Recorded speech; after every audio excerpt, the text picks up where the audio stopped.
يا مدرسة يا مدرسة بلالي يا مدبيكم سادا بركالي مقاسني مقاخي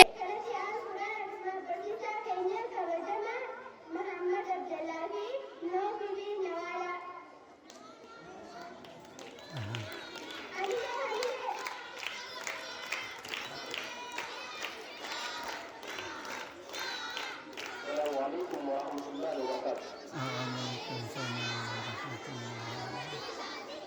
إذا ولو dalam satu pendidikan kita, walau Kenya, hukumah wajib.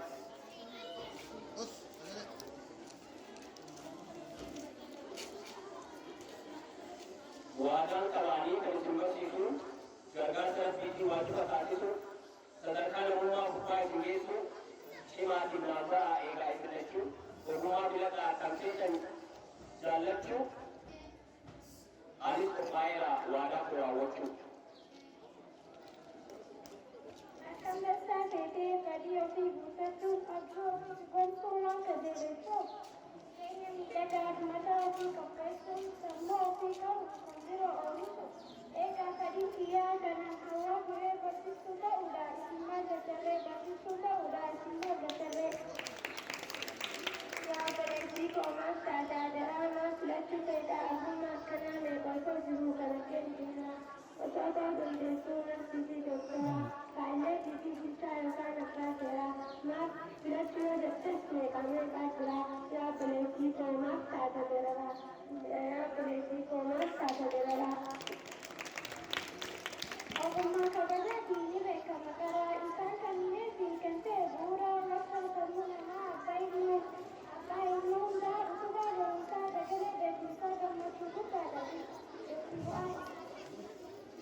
يا مدرسة بلالي يا مدبيكم سادا بركالي مقاسني مقاخي